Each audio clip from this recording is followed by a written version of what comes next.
everybody, welcome back to the One Leeds Fan Channel, and I'm joined with a very special guest today. It's Stephen from Esteemed Kompany, the most subscribed, the most viewed Man City channel out there. So it's only the very best for this One Leeds Fan Channel. Steve, how you doing, mate? Have you ever had an intro like that? No, I mean, there's not much competition for me, but I'll take the victory where I can, really. But it's an honour. Thank you so much for having me on, man. Appreciate it. No problem, buddy. So obviously we're here doing an opposition preview. We do this every single week, and this week it's an exciting one for Leeds, Steve. It's been the first time we've been back in the Premier League for 16 years. I think actually back then it was sort of when you guys were coming into it, and obviously we'd had that period of just excellent football under O'Leary. Obviously, I think the last time I can remember us playing Man City was 5-2 down at Main Roads. That just shows how long ago it was. An awful long time ago. I mean, it's always weird. It blows my mind when people say it was 16 years. I would have guessed about 7 or 8. You know, it's absolutely insane it was that long. But yeah, I mean, I love. I'm old enough to remember Leeds being really good. You know, previously. I mean, I loved that Leeds team with. Back in the day when you had like Decor in midfield, you had Kuhl, Viduka, you know, Bakker, Hart. You're making me get excited already, Steve. Paul Robertson was in goal. You had a young Rio Ferdinand. I remember that team really, really well. Like literally when I was younger, that team was an exciting team to watch. And it just sticks in my mind an awful lot. I think everyone was excited by that Leeds team, actually, to be honest. It's a really good team. And you're kind of back where you belong, if we're being honest. I mean, I think we all kind of want. I mean, I remember. There's certain teams in my head that I associate with being Premier League when I'm younger, and Leeds are one of them. And obviously, you know, we were there too. And it's good to have you back there because obviously it's a shame about the circumstances and all that kind of stuff. But life's a shithole at the moment. But we all know that. But it's just good that you're back in the Premier League. Yeah, it'd have been a different affair with fans there, I think, Steve, wouldn't it? It'd have been absolutely brilliant. It would have been intense and messy, but you know, football. I'll roll on for the season after that. Fingers crossed. Yeah, if you're there still, you'll be there still. You'll be fine. You'll be more than there still. Yeah, well, that's what we're going to get into today, mate. We're hoping. So it's not been an easy start for Leeds. Obviously, you know, we've had Liverpool first game where everyone thought we were going to get absolutely slapped. I just want to focus on Liverpool in particular, Steve. What were your thoughts after that game? Oh, which game? Liverpool Leeds. Yeah, what were your thoughts on Leeds? I'll be honest, I didn't watch it. So, but I know, I mean, I saw the match today and all that kind of stuff, and Leeds did exactly what everyone expected to Leeds do from what I saw Gavin on the other highlights and all that kind of stuff. They were, energy, commitment, desire, good football. I mean, that's how you'll stay up. That's how you'll do well in the league.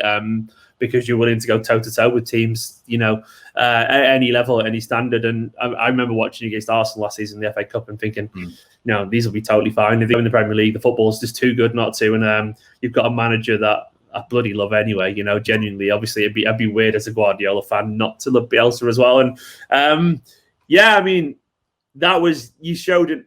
In the way that, like, in a different way to that, everyone loved Norwich after that first game against Liverpool last season, but they got spanked. You know, like everyone loved Norwich. I think they got beat 4-0 in the end. But this time you got beat, but you scored a bunch of goals as well. You know, so it was very much a loving, but for the right reasons. Whereas Norwich, like, they went for it, but they got battered. At least you guys went for it, but scored goals, and at some point you maybe could have even got some points out of it. So it was a very different kind of thing. I mean, and then obviously the most important thing is that you then got the results against, you know, Sheffield United and Fulham, wasn't it, as well, I think? You got the results against them, which mattered. And you'll be absolutely fine from my perspective looking outwards. I mean, I don't think anyone really doubts that, because you've got, most important thing for any team that comes up is having an identity, a genuine, you have to have a bit of balls as well about your team. You have to be able to work, and you do have to be able to score goals and defend a bit as well. If you can do a bit of both, which Leeds obviously can do, you'll be fine. And I think you've already, I mean, this game's a free swing for you. It's a free swing. It was a free swing against Liverpool as well. No one expects you to, you know, get points against Liverpool City, not in a patronising way, but largely, you know, a newly promoted team. No one's expecting you to go and beat City. It's a bonus if you do, of course, you know, but we are expecting you to try and get points against Fulham and Sheffield United, and you've already done that. So because you've had those two great results against those two teams, it almost doesn't matter what happens against City, because you'd be like, okay, if you lost against City, you'd be like, all right, fair enough, you know, we'll try and win next week, you know, and like. So things are basically really good for you. It's really good because you're in a really good position with the right amount of expectation, but at the same time, you know, very little pressure on for this game as well. Yeah, no, it's a lot of interesting points there, Steve. With regards to Norwich, I think, a lot of people sort of give us that tag, and it's a little bit like we're almost a little bit like, how on earth is that the same tag? Like you've just said there, Norwich went to Liverpool and just got absolutely destroyed, and then from then onwards, really. But the interesting thing with Norwich is obviously City at home. They got that obviously that famous win. But with regards to, just onto another point there, Steve, with regards to City's start, it's been an interesting one, hasn't it? Yeah, I mean, it could be a very good time or a terrible time to play us, from your perspective, because, I mean, if you're going to get spanked by someone, you'd rather it early on in the season, especially when the window's open a little bit, and especially when you've got time to essentially rectify or, at least attempt to, sort some of those mistakes. And it could be, this is what I'm hoping for, obviously, a positive Man City perspective. It could be the smelling salts that we needed to wake us up and go like, look, come on. Like, we can't have a repeat of last season. And there's almost something to be said, potentially. I'm definitely looking at it from Blue Tin's perspective here, but there's always something to be said for, having a bad loss as opposed to scraping through games and then essentially just kind of sleepwalking into poor form, if that makes sense. So I'm hoping that this will be the wake-up call that we actually needed to just make City focus and realise that some of the problems that we had last season haven't essentially gone away, and we still need to fix those potential weaknesses.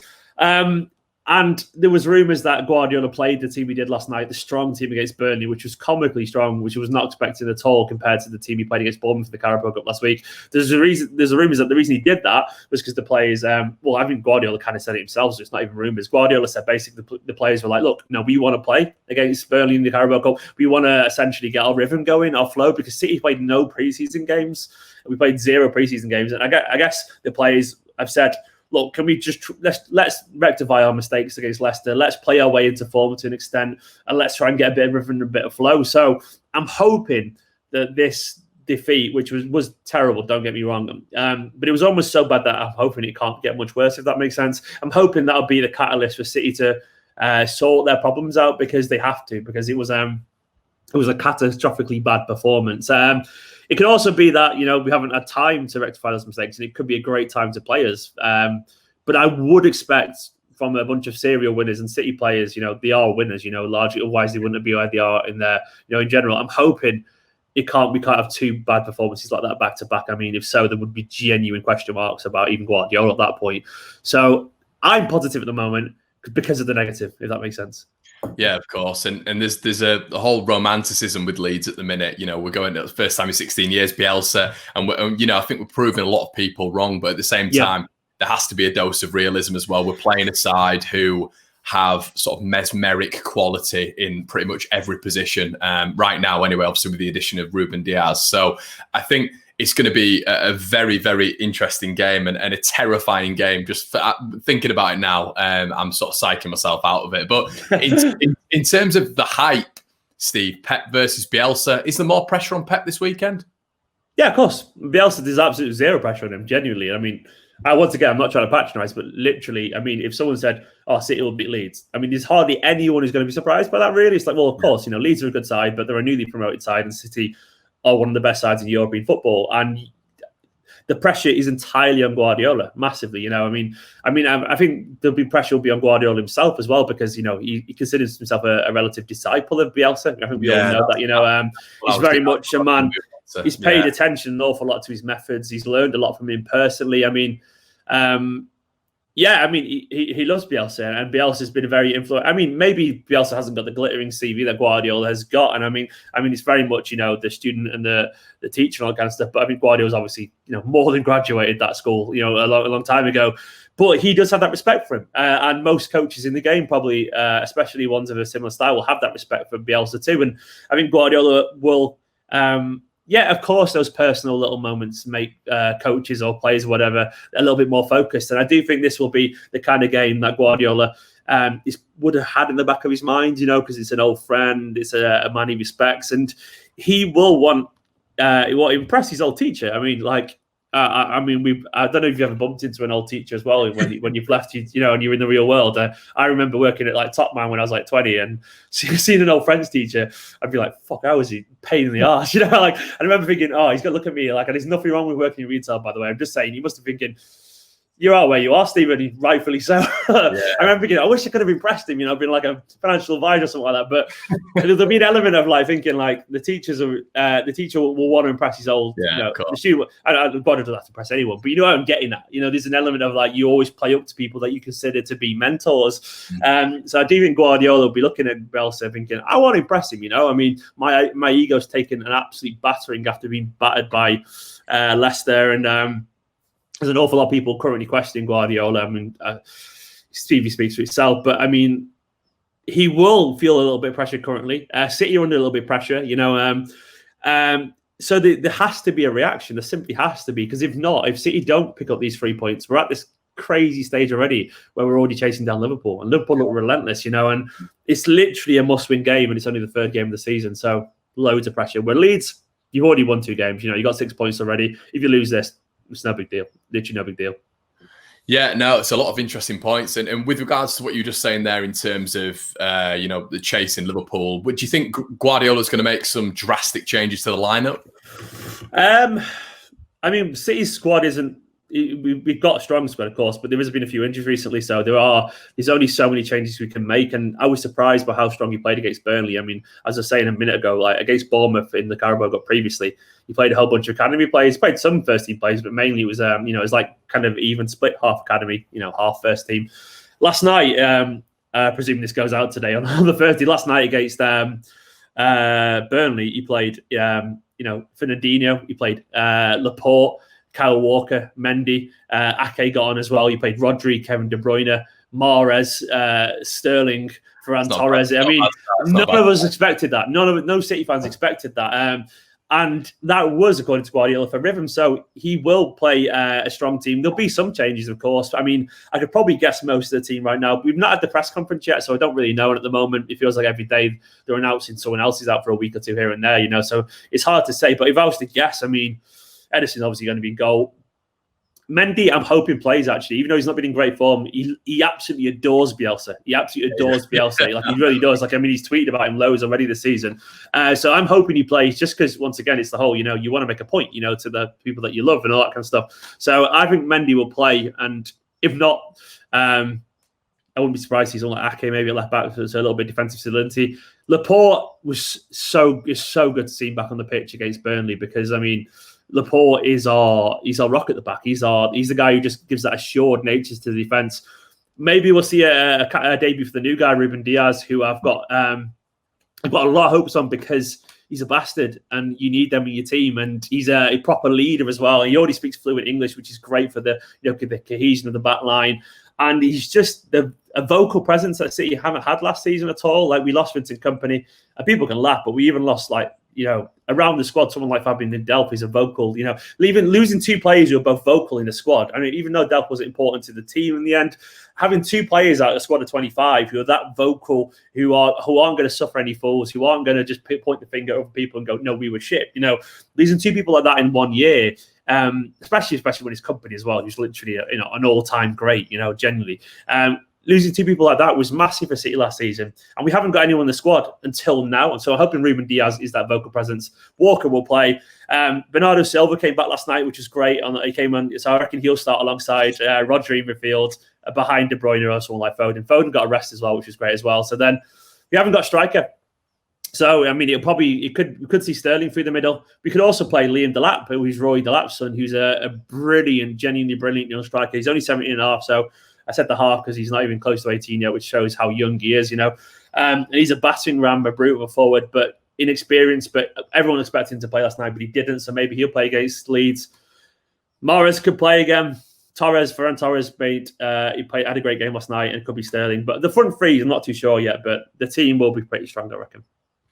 Do you think, with regards to Leeds playing the way they do, and we're not going to adapt, we're just going to go hammer and tong? That's we saw that against Liverpool. We've seen that throughout Bielsa's tenure at Leeds.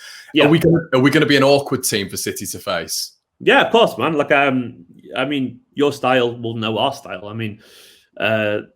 There's a saying hard work beats talent when talent doesn't work hard and that kind of stuff. And if Leeds, obviously, you've got talent as well, and if you work harder than us and City aren't fully on it, you'll just beat us, because you'll do what we do. You'll do better on the day. And Leeds are the exact kind of team with the exact kind of manager who will be totally and utterly aware of our City's weaknesses. And at the moment, the City's weaknesses are we haven't quite replicated that defensive stability that we had in the 17-18 and 18-19 seasons, where because we had like actual left-footed left footer, on the wing with Sane and Sterling on the right. We didn't need width from our fullbacks. So what City did a lot, if you remember back then, was that whole inverted fullbacks thing where Kyle Walker or Delph or Zinchenko, whoever it was at the time, would step into midfield alongside Fernandinho. So there was loads of kind of covering for the counter attacks. So we haven't really got that anymore. And because we're playing inverted wingers, Mendy or Walker are asked to get a little bit further forward. So what's happening is we're essentially leaving someone like Fernandinho or Rodri on their own, essentially. So we're not having the cover that we used to have in midfield, and that's the kind of stuff that Bielsa just wouldn't miss. He wouldn't miss that. He's got that same savant-like approach to football as Guardiola. How he'll be absolutely scoring over footage. He'll be watching every single possible video from the Leicester game and even from the Wolves game where they had a 15-minute spell, which is kind of concerning. I mean, it was surrounded by greatness in that game for City, but there was a 15-minute spell where City did switch off. So I've even forgotten what the question is now. But largely, no. You're right. Leeds are the exact kind of team will cause City problems because they're incisive. They move the ball really well. They are press resistant. They play those little triangles that City have made, made really famous over in the Premier League. And if Leeds turn up, this is the kind of game that City looks at the fixture list and be like, City fans are like, this is going to be a difficult game, And I don't see. I mean, we had Wolves, which we were nervous about, Leicester, which we were nervous about. One of them's gone well, one's gone badly, and this is another one that we're nervous about. I'm not looking forward to it, if I'm being honest. I'm looking forward to it from a football sense, but not from a City fan perspective. And you were just talking about tactics there, and I was just keen to listening. With regards to City at this moment in time, from what I can see, and I've watched City for a long time now, it seems like you've transitioned from 2-8s into a double pivot. Is that because Pep sort of worried a little bit about the counter press, the counter attack? I mean, I think it could be a necessity. I mean, weirdly, we were much more defensively secure in the old system than we are now. I mean, I think it's a case of where you said to transition, which is actually a key word. I reckon City. I said at the start of last season that I felt, even though I still felt like City could have won the league, because obviously why wouldn't have after back-to-back Premier Leagues? But I felt like City were in a transitional season anyway, and because I felt like basically at the start of last season, it was obvious that Leroy Sané wanted to leave. I know he stayed around, but he was gone mentally. He mentally. He had that injury as well. We hadn't replaced Vincent Kompany, who was absolutely huge. With the mentality of the squad.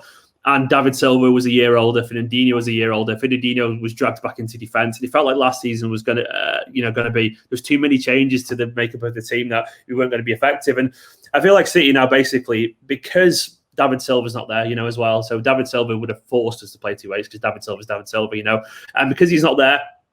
Because we've been a little bit too exposed, I think Guardiola has gone to that kind of double pivot thing. I don't still think we've got the balance right. We've not really found yet the way to essentially who's going to go forward, who's going to press a little bit. Because one of the two, usually Rodri or Fernandinho or someone like that, whoever's there, still has that job to get forward a tiny bit, and they haven't quite got it right. So we saw a situation I think it was the penalty. Where basically both Rodri and Fernandinho pushed up, and I can't remember who it was, but basically, I think it might have been Didi. I can't remember. It was basically the midfielder for Leicester essentially turned Fernandinho and took the whole midfield out, and then it left Tielemans with literally 10-15 seconds to pick a pass behind Walker and Garcia, which he was never going to struggle to make with his quality. And Vardy was pacing; he was always getting there. So City haven't quite found the balance yet. I don't want City to fully go back to that double pivot thing. I do want the double 8 thing because the two false 8s, because I think City creatively, when we had that the passing channels that got created, you'd have the width out there, but then you'd have directly inside, you'd have the two false 8s there, in the middle. So you'd have almost like a W shape. So you'd have the wingers, the David Silva and De Bruyne with the, so like a W shape with Gabriel Jesus Aguero as the point. And it was so many passing channels, and it created so many options for City to move the ball around. As it is at the moment, I feel like the burden of responsibility falls a little bit too much to Kevin De Bruyne when we're doing that. But what I'm hoping is that if they're going to do the double pivot thing, For Fernandinho, bless him, I love him to bits. Absolutely insane midfielder on his day, but he's obviously getting older now. I'm hoping that if we do that, we transition to someone like Fernandinho, who I'm not sure if you saw City play Liverpool in the 18-19 season at the Etihad when we won 2-1. But Fernandinho was just sensational. Sorry, not Fernandinho, he was sensational, but Bernardo was absolutely sensational in midfield. He was like a terrier. He was absolutely everywhere. It was like a Kante performance, but from someone with the magic in his boots that Bernardo's got. So I'm hoping he plays him alongside Rodri, because you get that work rate, and obviously you get the cover there because there's two there, but you get someone who can, when we've got more of the ball, step into midfield and beat Bernardo Silva. With Fernandinho and Rodri, you got two who are mainly destroyers. Fernandinho and Rodri both are great footballers. Don't get me wrong; they can pass, they can shoot as well. But Bernardo is more that inclined. So we could be that we transition to a double pivot this season, but I would still like it to be a situation where we get Bernardo or Rodri pushing up occasionally alongside De Bruyne, because it's just what makes City great is that relentless pressure. Those triangles and the shapes that we create with our forward lines. I would like, ideally, one of the fullbacks to start stepping into midfield, which we saw a lot under Guardiola a couple of years ago, because that allows then someone like, Kyle Walker's not that great going forward anyway. He's great, Kyle Walker. I love him to bits, but he's not great going forward. So I'm hoping, instead of just sacrificing an attacking midfielder to be more defensive, stable, we ask one of the fullbacks to actually maybe pull it to midfield again, and because we've got Ferran Torres who can play on the right now instead as well. Maybe we have Ferran Torres as a right winger with Sterling cutting in. We can have if we have Sterling cutting in, we can have Mendy overlapping, but which means Kyle Walker. We've got a right-footed right winger with Torres.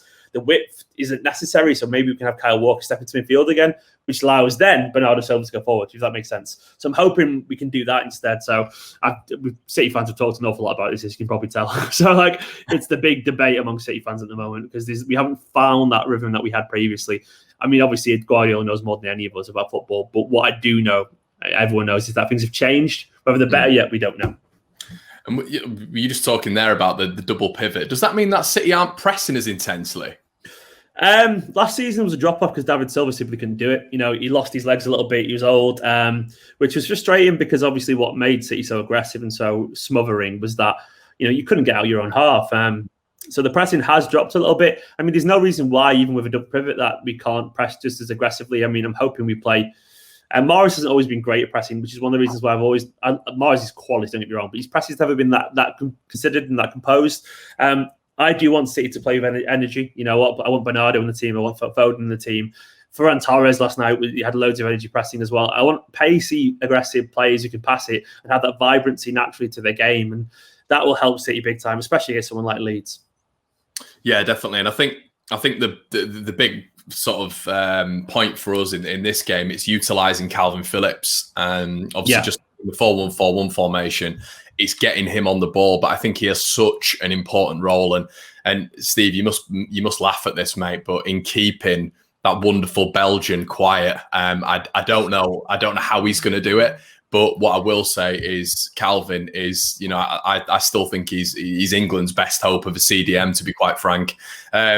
So it's going to be very interesting to see that battle. But for you, is that sort of a point where De Bruyne as well has to restrict Leeds, because Leeds really start with Phillips, with that dynamic play. He will do. Yeah, Phillips naturally gets the ball, switches it out left, switches it out right. Is that an important battle in the weekend's game? Yeah, and as good as Phillips is, obviously, you can't fully stop Kevin De Bruyne. You just can't. Everyone tried it last season. Calvin Phillips is a great player, but De Bruyne will create chances. He's just too intelligent with his movement, and you can't follow him over to right wing, or something like that. There's no way that Bielsa's going to do an old-fashioned Sam Allardyce man marking job on him. He obviously get him to cover him, but you won't ask Kevin Phillips to go over to left back. Kevin De Bruyne goes over there, which is because obviously then you lose the midfield shape as well. And if Calvin Phillips falls over to left back and Kevin De Bruyne goes to the right wing to link up with Torres or Sterling or whoever, Phil Foden or someone will step into that gap, and then So it's one of those things where the movement. I'm hoping City's movement is on point, because Phillips is obviously a really intelligent footballer, but I mean, all I've got to hope from my perspective is that if City play at the best, we should be, he should be hard to stop. But I do expect Guardiola will be aware of his kind of like, his role in the kind of, the number 6 role where he's picking the passes and all that kind of stuff. And we'll have Kevin De Bruyne high on him. We should do. De Bruyne as well, people don't realise what an engine he's got. Kevin De Bruyne, he's really hard working as well as his mesmeric talent. He'll run constantly. Maybe we'll see Foden play, maybe we'll see Foden play as a false 9 or someone like Sterling plays as a false 9 because we haven't got a striker. And if so, I'd expect them to sit on Calvin Phillips as well.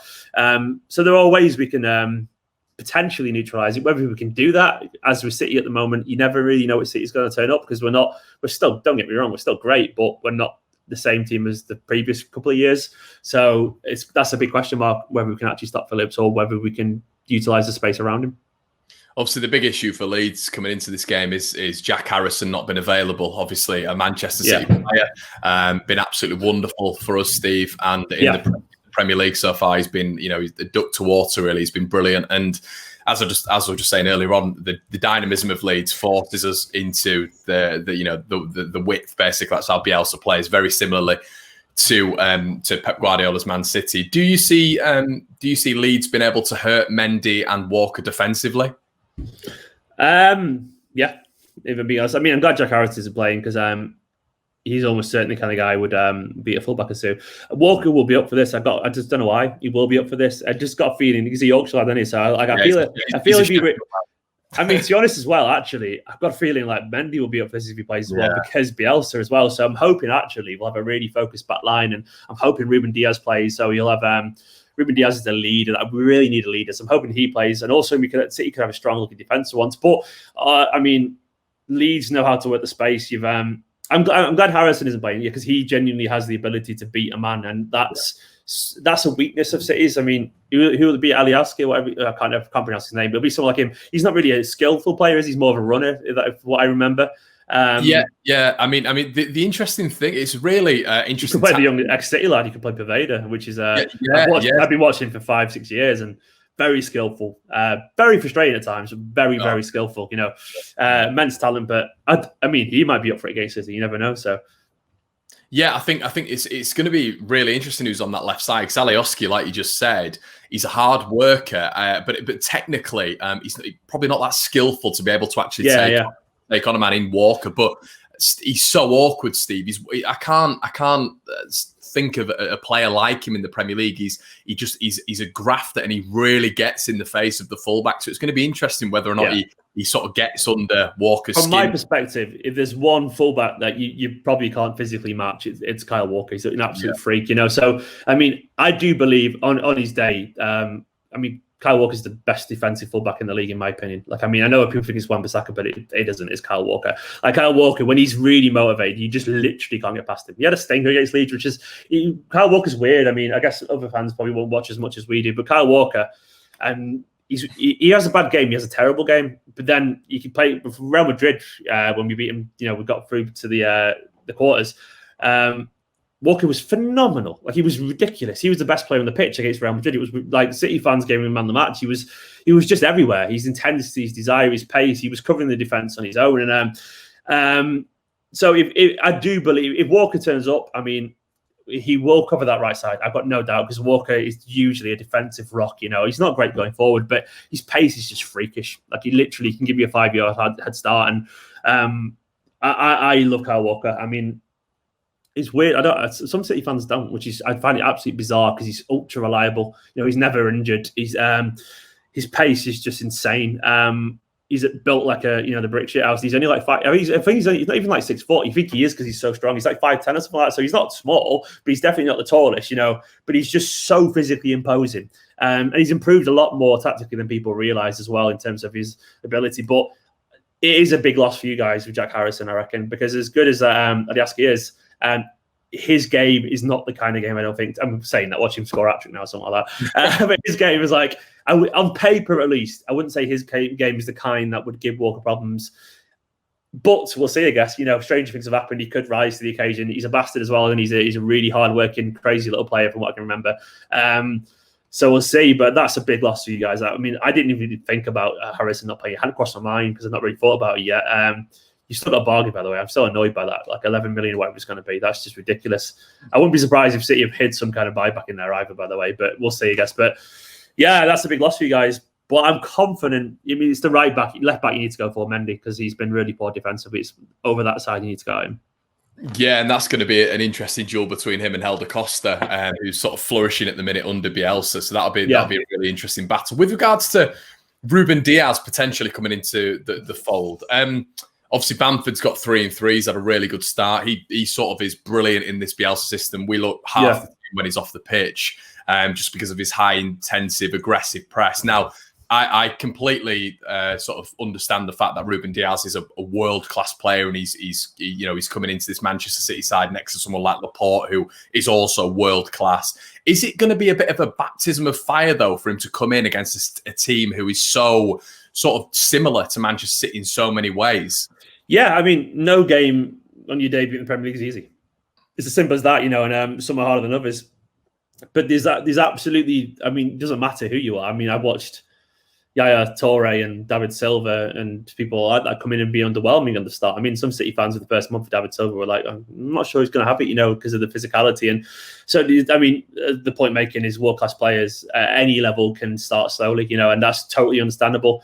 It could be that it's a step too much, the pace and the movement and the I guess the incision that Leeds will provide and the awareness and the energy, it could genuinely be too much for Ruben Diaz. I mean, I wouldn't be surprised, if you get him and he doesn't have a great game. It doesn't mean he's obviously a bad player. It doesn't mean anything. It's just that it's a first game. There's absolutely no guarantees that first game will go well for any player.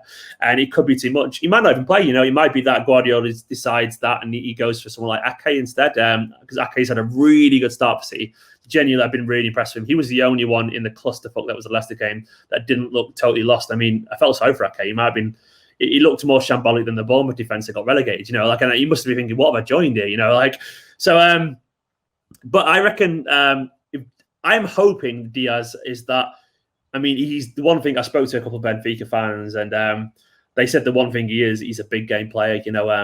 And once again, Bielsa's reputation and Leeds' reputation does, everyone knows the Leeds story, Diaz will know the Leeds story, and it's his debut, and he's a fiery person. So I'm hoping from my perspective, he's no shrinking valley. This guy is genuinely a warrior. And he's got an awful lot for us. He got man of the match in the UEFA Nations League as well, like Portugal last summer where they won it. So he's a big game player, which is one of his attributes. I'm hoping he steps in and does himself proud and all that kind of stuff. But there's no guarantee, there's no guarantee at all. So it could be that's potentially a weak link because, I mean, you target anyone on the debut, wouldn't you? Oh, 100%. Yeah, no, I think, a few good points there and interesting points as well. And I guess, Steve, the last bit, mate, I think we've got a good selection of content there. What's your score prediction, buddy? I mean, it's hard. I have to be positive about City, I have to be. But I'm expecting, I mean, my heart is saying 3-2 Man City. There'll be goals in this, and I do think I have to. I'm hoping that the Leicester game was a catalyst, As I said earlier on the video, Guardiola said the players wanted to play against Burnley because they wanted to get rid of him. So I'm hoping, we're going to see a reaction. And now we've got some players back like Laporte and Bernardo, and maybe even Diaz. All of a sudden, this team looks a lot stronger than it did a couple of weeks ago when the bench we had just 5 academy lads on the bench, the other day. So I'm hoping it's a little bit stronger. So I'm going to go 3-2. I would not be surprised though if it ended something like 2-2. Either way, there's going to be goals. I wouldn't be surprised to see a very Liverpool Leeds kind of game with this, with lots of attacking intent, mistakes at both ends of the pitch, but great football both ends of the pitch too. And we'll see. But I'm going to say got to be confident and say 3-2 seed. Yeah, man. I think you've summed it up really nicely. I think it's going to be goals galore, but it's going to be once again an entertaining game for the neutral and a stressful game for me and you. So there you go. Yeah. But yeah, what we're going to do, guys, is we'll put Steve's links in the section below. I'm sure you've checked Esteemed Kompany out before, Man City Fan Channel. If you haven't, make sure you go click and subscribe to Steve. Does some really good content and quite similar to what we do on here as well, but from a Manchester City perspective. I'm sure you've seen Steve as well on the True Geordie, 888 Sport, all that big time YouTube stuff. But yeah, Steve, thank you so much, buddy, and I'll speak to you soon. Thank you very much for having me.